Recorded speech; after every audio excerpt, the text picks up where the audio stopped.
And welcome back to take number 2 of a video that I lost all day yesterday filming, and we have no idea what happened. But we're going over a house tour today because this is something that's been requested by a lot of people, not only on my YouTube, but on Discord as well, to see where I actually operate. Do I have a studio? Do I do everything in my house? And I can tell you, yes, I do everything in my living room and in a sunroom because unfortunately we just don't have big places where we have spare rooms to do whatever we want. So I'm also going to try to do this in one clip, and my beautiful fiance is going to record the entire video in one clip and try to, and hopefully have interruptions with our dog. So quite literally, starting out over here is where I do all of my recordings. You guys have seen this almost at the beginning of every video. I have studio lights throughout this. And more so than anything, my 2 recording devices, a used iPhone 14 Pro and a 23 FE that I picked on eBay for $300.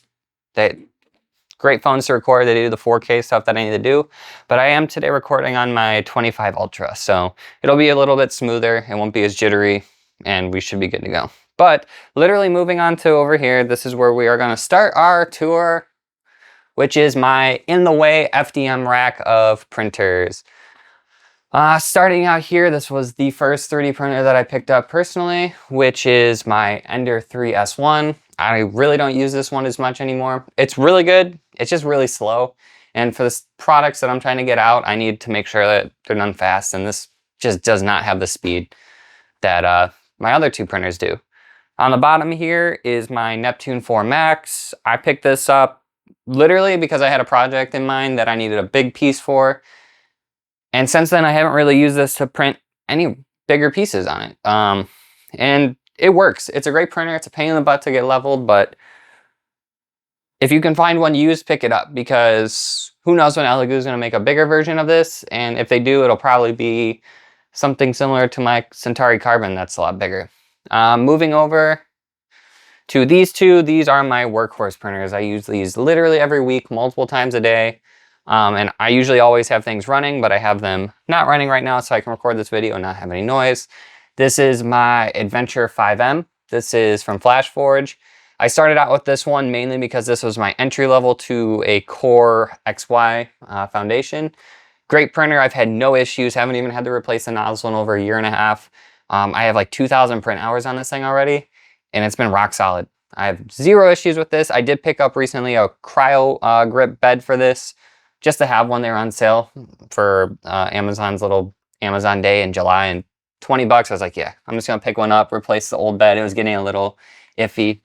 Moving over here though, this is my new baby. This is my ELEGOO Centauri Carbon, which has a full enclosed base. It is Core XY.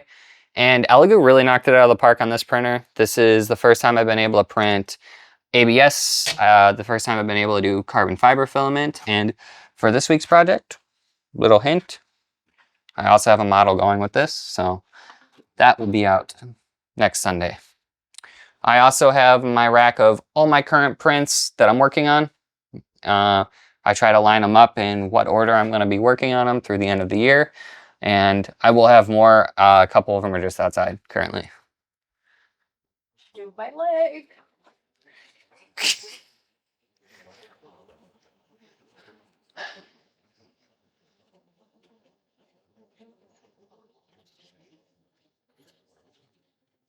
And coming out here, this is what I would say, this is where all the magic happens. Does it really happen magically? No, it just takes a lot of work.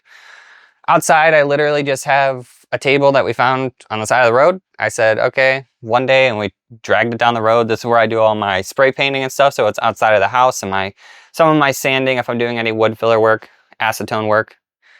Make sure you're using acetone outside. I know she's really cute, but make sure you guys use acetone outside. Don't use that stuff inside your house, because it is extremely flammable and it smells terrible.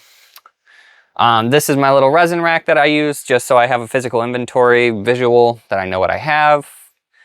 Nothing too fancy. I use Sunlu standard resin for almost all my stuff, but I also have a couple clears, a couple ABSs that I'll use here and there, but I mainly try to just stick with standard, not just because of costs, but because of cost. It's just cheaper than ABS. Starting out with the first printer in this entire room is one that I went over 2 videos ago and was rudely, cutely interrupted by my dog wanting to be in the video the whole time. This is my Peopoly with the Prime screen upgrade. I actually got this from a friend to do a couple prototype works for his business. He gifted this to me. It's been a kind of a interesting printer to work with. It's not the easiest printer to work with, but when it's dialed in and it's 100%, the print quality on this is fantastic, and the anti-aliasing, it's unlike any other printer that I've personally had, and it's a great printer, but you got to learn how to actually work with it. Moving into my enclosure for all my resin printing, I had to move all this out of the house because this stuff just stinks, and the fiance was not happy with it in the house, and I don't blame her because it still stinks even out here. I have this enclosure that I picked up on Amazon with a carbon filter that kind of fluctuates as much of the fumes outside of the house as I possibly can. But in here I have my used bottles of resin. My main workhorse here is my Jupiter SE. I'm currently doing a vat replacement for the FEP on my desk over there. I have an ANYCUBIC MONO 6K. I picked this up on Facebook Marketplace. Absolute workhorse. Parts are getting a little hard to get for it, but as long as it's good and the screen hasn't broken or goes out, I'm going to use this printer for a long time. It just works. And I'm a big fan of the manual bed leveling systems on printers because I know if I mess it up, it's on me and not the printer. Speaking of not automatic, I do have 2 Saturn IVs from ELEGOO on the bottom here. Love it or hate it, they're really good printers, 12K screens, the quality is fantastic. I don't have much negative things to say, but sometimes the auto bed function is a little bit finicky. It's not perfect, but it works as long as your settings are dialed in. You need to learn your resin exposures and all that fancy stuff that you know about resin printing. You need to learn that before messing with these, specifically because they're not the Ultra. There's no forgiveness on the normal Saturns because they don't have that tilting bed that'll, yeah, if you know, you know. That's where I'll leave it on that. Those are my resin printers. I do use fermentation bands on all my printers just to keep the heat consistent because even in Florida, the heat does drop at nighttime. It can go from 90 degrees, 100 degrees through the day down to high 60s to 70s, and that'll cause layered adhesions in your prints. So set up a good heater system for your printers because they'll like it in the long run. So moving over to the actual studio part of all this. This is where I do all my paintings. I'll just start here. I do have 2 ANYCUBIC units. I use the Washing Cure 3 over here. I do have a pre-wash that's over there just to get some of the gunkiness off and make this IPA last longer because it is more expensive. And I also like to have a separate curing station just so move here. I don't have to worry about picking up this, moving it. It is what it is. It's just easier that way. I do have some projects that I'm working on over here. As I said, Dr. Doom coming to very soon. And my dog is cute. She literally just wants to be the princess star in every single video. That's just who she is. She wants to be in it. She wants everybody to see it. She's a cuddle. Yeah, she's cute. Moving into the actual studio, as you want to call it. I have 2 recording points. Both, this one's for over the shoulder. On this side, they're just mounts that mount to this little bar that supports our roof in this little green room that we have. This one's my over the shoulder cam. I started out using this one a lot. I've stopped using it as much just because sometimes I get in the way of it, which is exactly why I have 2 screens over here so I can see all of that in live footage. I'll get to that in a second. This is my other overhead. This is what I actually use for my airbrush station. I'm never in the way of this one. I don't have to worry about it because it's literally just here for the airbrush. I zoom in. Telescopic lenses on phones are great. That's what I use it for. As actually going over here for both of these 2 screens over here are actually used for my live footage so I can see what's going on in live time. I don't have to go back and think I can correct something because when you're painting something, if it's not in frame, you just lost it because you can't really repaint something. So that's what those two screens over there are for. I do have an overhead as well. This is where I set that iPhone 14 Pro. I put the telescopic lens on and I actually lower it here. Forgot to turn off our AZ unit. That's gonna make noise. So I have a light overhead, pretty simple. Sometimes I'll move this magnifying glass a little bit over here so I have a little bit of background light. My main airbrush of choice is my Eclipse Takumi from Iwata. This is a fantastic airbrush, but I don't really recommend it for beginners. And the one thing is, I'll say this, is side feed airbrushes are a little bit different because you're not going directly into the needle. They have a little bit of, they're not as forgiving. You can generally put whatever you want as long as it's thin enough. With this, because the pickup point is so small compared to a normal airbrush where the needle would be going in, this is actually getting gravity fed into the needle. So if your stuff's not at perfect consistency, you will get immense tip dry. And I've had to learn that, especially here in Florida where the humidity is so high. Learn to use your thinners and retarders and mediums because water will not cut it when you're in places. I've spilt many paints all over the place because of that. In anger, of course. My main points of all these paints, I have some show stuff over in the corner. I'll use that for bases, but my main paints are Vallejo. I really enjoy their paints. They are fantastic. I've had no issues with them. Even their older stuff is really good, really solid. I use all of their game series collection here. I have a lot of their model stuff over here. Some metallics. I do use pro acrylic and I do use Citadel as well, mostly for contrast paints and some pro acrylics, metallic paint. Chef's kiss to anybody who actually wants a cheat code to good paint quality on metallics. Pro acrylics got you covered. They're great. Just going over a couple things over here. I have your standard little paint mixer, your vortex mixer. You want one of these whenever you're dealing with any of these little bottle paints because the nozzle fits perfectly into there and you just hold it there for a minute. Good to go. Magnifying glasses for close-up stuff that I'm doing on eyes. Safety first, whenever you're messing with resin, dust, or spray paint, pick one of these up. It's going to save you a lot of time. Your nose hairs will literally thank you because they will be black if you're using black spray paint, as I found out the hard way. Pick up some goggles as well. Usually you can get those as a kit together with that. They'll save your eyes from all the resin dust. Literally, as you can see, they're literally covered in resin dust. I do use a Dremel for most of my stuff with some abrasive pads. I've had a couple people ask me in my last video what I actually use. I just use these abrasive pads, but Dremel's abrasive pads are very expensive and I'm not willing to pay $15 for 2 of them, so I picked up a whole bag of like 200 for 20 bucks on Amazon. Get a heat gun. They'll save you time in between paints, just so you can dry layers a little bit faster. Don't go too hot because you will literally melt it or you'll bubble the paint and then wish you never had a heat gun. I do have a ultra wide on this, powered by a pretty I'll call it a Frankenstein PC. This computer is nothing special. It's got a 9900K in it with a 1660 Super. I literally just put this PC together so I could have something to display out here, so I can see renders and stuff in live time instead of having to look at an iPad or phone and zoom in. It's there. I don't have to worry about it. I do have a smaller monitor on the bottom here. This is for my live feed from the iPhone above, so I can see everything that's going on in live time. And this is the vat for the Jupiter that I so unfortunately have to replace the FEP. What vat? Oh, right there. Yes, this vat. I do have a replacement down here that I'm going to use in the meantime, so I can get that changed and don't have to worry about being down.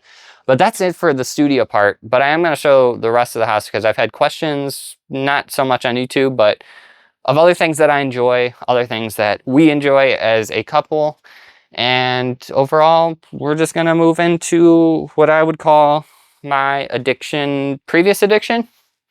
That's the best way to put this. This is the previous addiction room.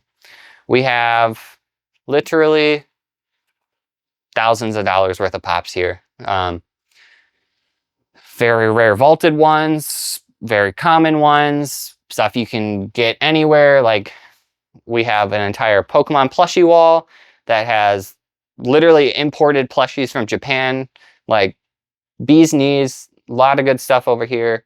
I have tons and tons of Pokemon card collections that are filled with these binders, and you can't even get these binders in the US anymore. These Vault X binders, good luck getting them. I'm happy I got these when I got them. All of them. All these Vault X ones. I can't get them anymore. Unfortunately. A ton of Pokemon Mega Bricks that we still haven't put together because we never have time to sit down and do it. And yeah, I just have a lot of Pops. I want to say I collect them like I used to, but I really don't because, as you know, a lot of Pops are the same thing, just repeated with a different pose. But the only ones that I always stick to is my One Piece Pop collection, which is overgrowing because One Piece is personally my favorite anime. Can't speak for her, but it is personally my favorite anime, and I have a ton of Pops to go with that. Some down here, some there, some there. Some really good ones. And I even have the Brook Pop that is like very, very, very, very expensive. That's an expensive little piece of equipment right there. But that's my addiction room, our addiction room. And it's slowly coming together between Marvel, One Piece, Hunter x Hunter, Attack on Titan, Pokemon Pops, Dragon Ball, Naruto, all of it. Because why not? Just collect as we can go. So moving into here, we'll slowly come this way, hitting everything as we go. But over here is our, what I would call, relax room. Decent couch.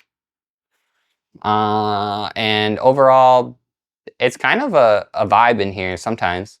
She doesn't really think so. She thinks it's kind of boring, but I disagree. So just starting out over here, we have our wedding timer. We have 79 days and counting. We're pretty close to the finale on that. I do have all my Xbox stuff over here. I'm not an Xbox boy, truly. I played some games growing up on Xbox. Like this was my grandfather's, this was my best friend, he gave it to me. I got an Xbox One for a 4K Blu-ray player at the time because they were cheaper than a 4K Blu-ray player. So I picked that up. I played Forza on it. I did have a Series X for a small amount of time, but ended up picking up a Switch 2 instead, and she wasn't too happy that I sold it because she's all, you always want to have all the collection. I'm like, the Switch 2 was kind of the better the console, especially because I had this bad boy that I built and I can play all the Xbox games anyway that I want. So this PC is, I want to say, the bee's knees, but it's not. It's just a really cool computer. It does have a 7800X3D in it with a 7900 XTX. Beast of a PC. It does all the 4K gaming that I have to do. It is in the Tower 300 case, and I do have it vertically mounted, which is an extension to these cases. They usually sit upwards, but you can get these little stands on the bottom here, and it replaces the butt on the computer itself. Good computer. Always wanted this deep cool AIO that you can't even get anymore because Russia. Moving over to this. I am a Nintendo and PlayStation guy, truly. I will be probably swapping on my Xbox stuff for my Nintendo stuff soon. I have every single generation except for a PSP. But I also do have a PS5 Pro, and that's what I play most of my single-player games on. Got some more plushies over here that are just chilling. I do periodically stream in here. I was just streaming the new game Last Soul Aside.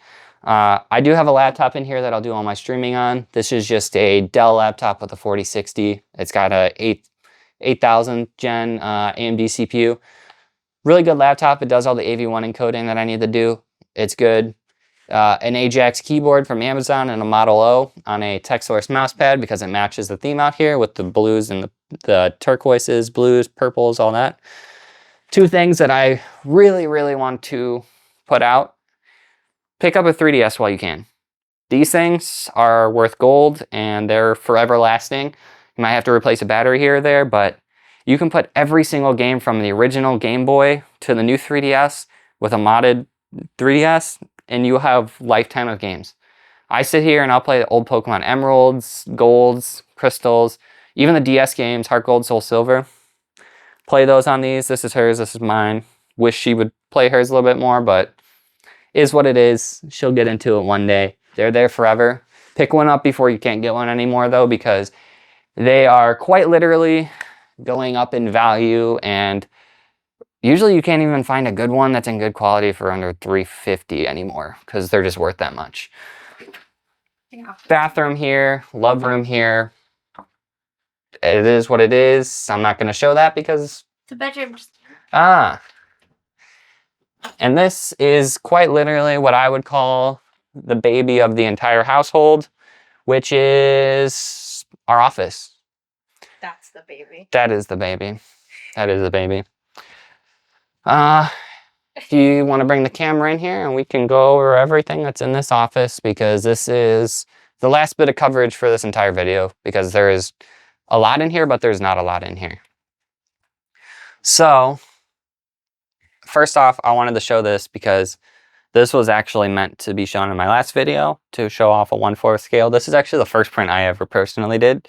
I chose a big one, and this is why I needed that Neptune 4 Max, because I couldn't print the dome or the base without it in one piece. This is a Bulma print from CA3D, done in 1/4 scale. And I literally painted this entire thing in the middle of a hurricane when we had no power. Besides for the skin tones, the rest of it literally was all done by a brush. Great model. I really like it. I learned a lot on this model, and I wish I could go back and touch it up, but this is more of a learning point. I don't even really want to touch it because it was such a cool model. It's fine. Yeah, it's a good model. Some couple things, old college laptop, some camera gear, some batteries. That's really what's on here. This shelf used to be for show, for pops and stuff, but I ended up using it for something else. Moving over to my side, before we get to her side, I do use a, how's it said? Is it just Techni? Yeah, Techni Sport. Yeah, just a Techni Sport. She got this for Christmas last year. My old original chair that I had was like 8 years old, back in the Fortnite days. Needed something new. Great chair. You don't need a Herman Miller for $1,000 to be comfortable. Just saying. Over here is all my monitors. PCs are over here. I stick with 1440p monitors for everything that I do. It's the perfect middle ground. You don't really need 4K yet because PC hardware is kind of stalemated, hasn't really moved. I just use two Samsung Essential monitors. I think it's their S3 line or S6. S6 I think is what it is. I use an MSI flat 40-inch ultra-wide. Finding a flat ultra-wide at 1440 this big is nearly impossible. This was literally the only one that was on the entire market. You can't even find an OLED that's flat, which is extremely disappointing. Curve just doesn't work for this side of the wall because of how short my desk is. But this monitor is my baby of the room. This is my G6 from Samsung. It is a 1440 360 hertz QD OLED panel, and yeah, dude, just get OLED. I meant to mention the TV in the living room, which is a S95C from Samsung. Go OLED, you'll never regret it because it is the best purchase that you can possibly do. Why? And why? Yeah. Why? Yeah. The colors are amazing. The blacks are amazing. The depth of color is amazing. The HDR capabilities are endless. The Dolby Vision colors are... Old anime looks amazing on any TV that is OLED based. Old, new, doesn't matter. It's worth the money. Pick one up while you can. If you're primarily gaming and stuff, you literally will not regret going OLED, especially because prices are plummeting on panel display technology right now. So get one before any tariffs hit and end up driving up the price of some tech. All my voiceover stuff is literally done from a Shure SM7B here on this white mic stand that I picked up, a little low profile. Love the Shure mic. I've had this for 7 years. I think I picked this up in 2018. Great mic. I have no issues. I don't even plan on touching or upgrading this thing anytime soon because it's just that good. Moving over to this side, I do have a Switch 2 dock in here. Sometimes I'll grab the Switch 2, put it in here. I can play with some friends and stuff on here and still talk in Discord. I do have a Elgato 4KX that I'll do all my capturing on as well. In the living room, I do use a AverMedia, I think it's a 2.1 is what it's called, but this doesn't support Dolby Vision or Dolby Atmos for my surround sound in the living room. And the AverMedia does, and that was a big deal breaker for me, so I didn't use this thing for like 2 years because I really, really wanted to play with Dolby all the time. So I just never streamed in there. Now I do. PC powering everything for my gaming side is a 9800 X3D with a 7900 XTX. Beast of a computer, 3 years going, love this thing. It hits 250 to 300 plus FPS in any game that I play. And if I'm playing story stuff, it's usually on the PS5 Pro or the computer in there, and almost same build as this. Moving to this computer, my smaller beast, this is my streaming / editing rig, which is just a 10900K. CPU is not crazy important when it comes to video editing anymore because it's almost all hardware based.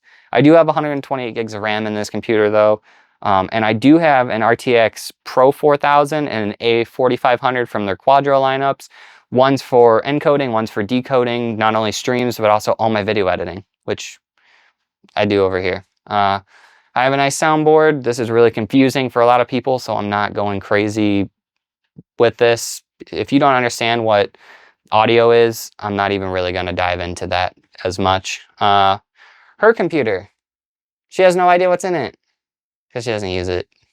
But it's here, and it looks really pretty. Because you built it. Now explain what's in it. This computer, 7800 X3D, it has my old 3080 in it. Really good computer for the 1440 stuff. She's not playing anything. It's crazy high FPS because she'll get motion sick anyway. So the 3080 will last a little bit longer. Probably get her something next year just so this moderns up a little bit. But the CPU is going to be good for a long time. This AM5 platform, AMD knocked it out of the park. Her setup is powered by DM40s from Pioneer. I have the 50s on my side, so a little bit bigger. She does have a fine audio DAC that can control everything here just to make it a little bit more simpler than mine. She does have 4 1440 screens as well. These ones are from Asus. The middle one is a 34 from Gigabyte, and then her bottom one is a KTC 1440 IPS screen. This is 180 hertz, I believe, and it does what she needs to do. I would get her an OLED if she used more of it in here, but until she does that, this is the perfect screen, especially because I don't want her to have to risk any burn-in, which is known for OLED. So this is a really good setup for her. It does everything she needs to do. She's still rocking a Ducky 1.2 Mini with the Model O mouse. I have the Model O V2 from her for Christmas 2 years ago, and a custom keyboard that I built as well. But honestly, that's pretty much it that's in here. She's got some custom pops that are signed by the original voice actors for Miraculous Ladybug. The American voice actors. I do have some equipment. I usually keep this closed. This is just kind of like my hardware graveyard. I have some server stuff that I'm working on. I do have a PoE switch in here, a big monitor, just some boxes and stuff. I usually try to keep this all cleaned up and just behind this curtain because I'm not really in here too much because I don't really have to do much hardware work anymore. I do have a NAS unit in here for all my storage on our cloud base in the house. And yeah, I usually just close that like that. So it's closed. You don't really see it in the background anyway. But other than that, I gotta say this is pretty much where I'll wrap up the video here. You can see all the models above me that I've painted over the last year and a half.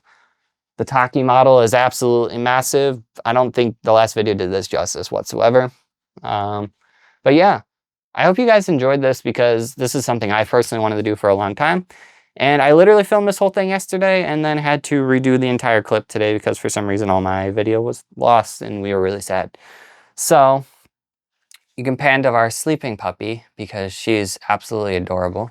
She's just down here. Oh, her bed. That's her office. Kana is the cutest little Shiba in the entire world. And she's not like other Shibas where like usually they want to attack you for doing stuff. She's a big baby and she's only 3 years old, so we have a long time with her. Yes, you're cute. You are. I would hold you, but you're sleeping, so. Wrapping up the video here. Thank Sarah, my fiance, for recording this entire video and panning out everything and following me throughout the house as I had to do this literally a second time here. So I will wrap it up here. Yeah. I just got shot. I'm gonna wrap it up here. Hit the like button. Leave any comments if you guys ever want to know anything else. I'm always responding to every comment in my videos. And please subscribe. Come back for more. I have a lot of really cool projects left over for the rest of this year that I'm looking forward to. So without that, and everything's done, I always say at the end of my video, keep painting and keep on learning, because you can only learn new techniques and new things every single week watching other people and trying it out yourself. So I will see you guys next Sunday. Dr. Doom is coming, and I'll look forward to presenting what I'm working on with that. So I'll see you guys later. Enjoy the rest of your week. Bye.